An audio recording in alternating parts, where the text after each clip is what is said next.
Hey, so you know how we think that Southeast Asia used to follow religions that we think of as Indian? Everyone loves sharing photos of ruins from Cambodia and Java and saying, oh wow, Indians colonized or inspired or influenced Southeast Asia. We taught them everything. Because as we all know, everyone just loves sitting around twiddling their thumbs until glorious foreigners come and teach them. Yeah, so let's try to find out what actually happened. I'm Anirudh Kanisetti, historian author of Lords of the Deccan. Welcome to Thinking Medieval, where every week we tell you something new about our complex, innovative past.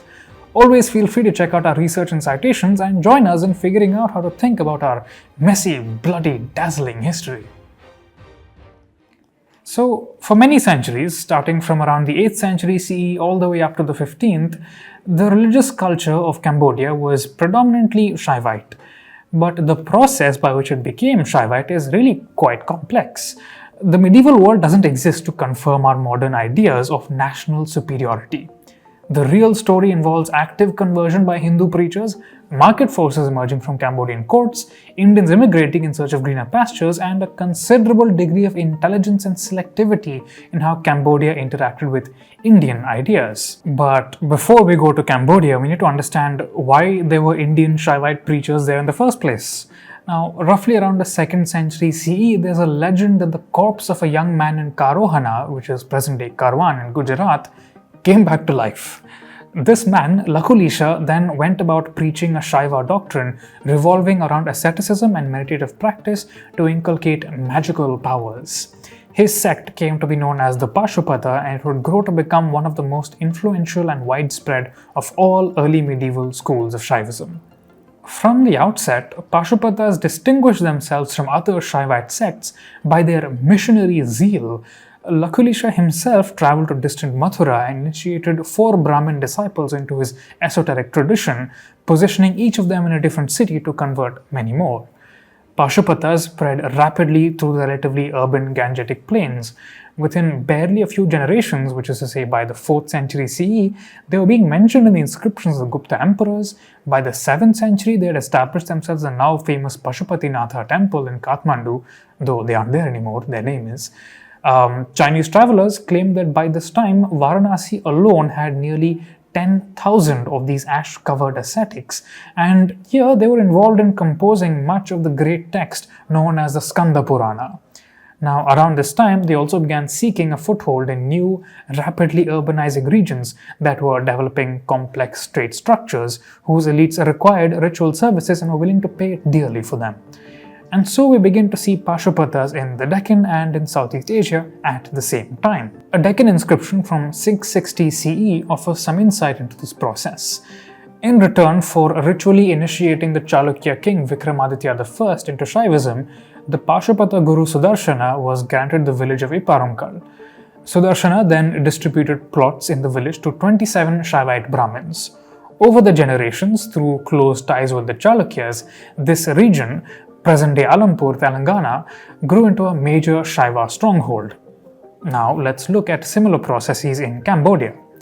Around this time, Cambodia, like the Deccan, was home to several warring principalities.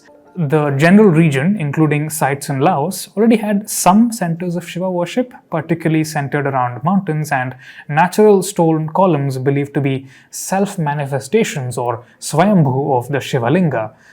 Professor David P. Chandler, in his History of Cambodia, writes that stones were already believed to be the dwellings of ancestral spirits associated with the land. It seems to have been a natural transition to see stone Shivalingas as representing a primordial ancestral deity of the land as well.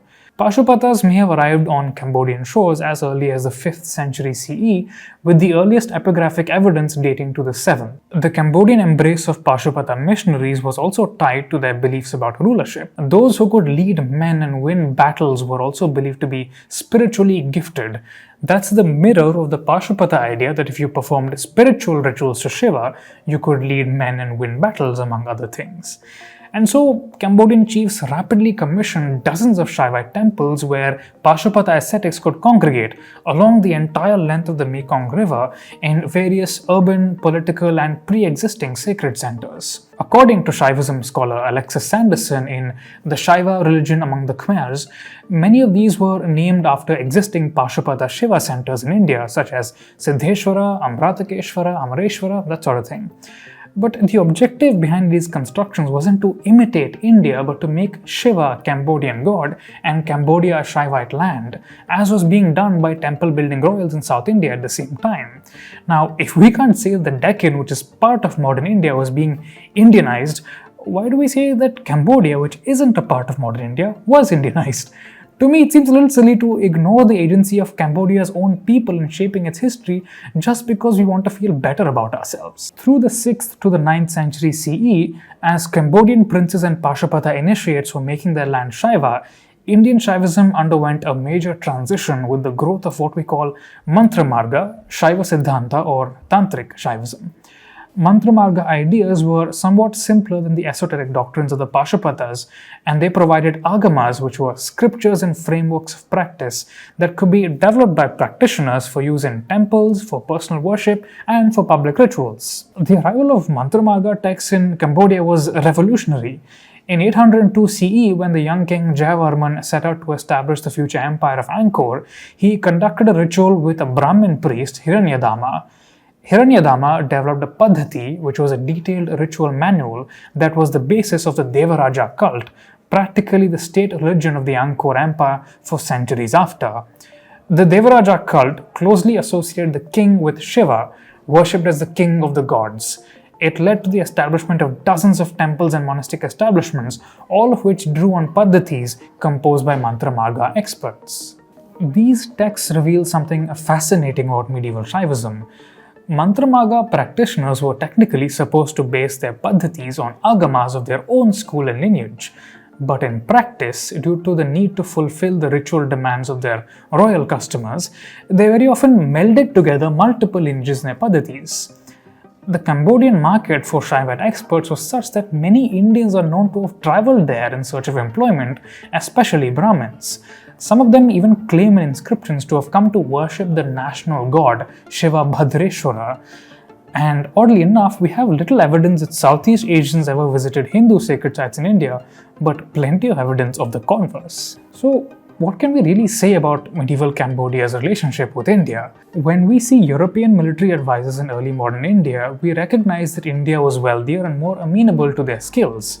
We see their willingness to adjust to their patrons' culture and needs and recognize the agency of Indians in hiring them.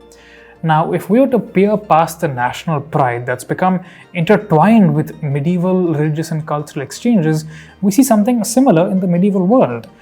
The medieval world is one where the forces of the market and the agency of patrons was as alive as it is today, one where Indian religions were no different in their fundamental impulses to any other, and one with a political economy as rich and morally complex as our own. If you have questions or comments, we'd love to hear them. Follow us everywhere on social media. You can find me on Instagram at Anirbuddha and at Connected Histories, and on Twitter at akanisati. We'll see you next week.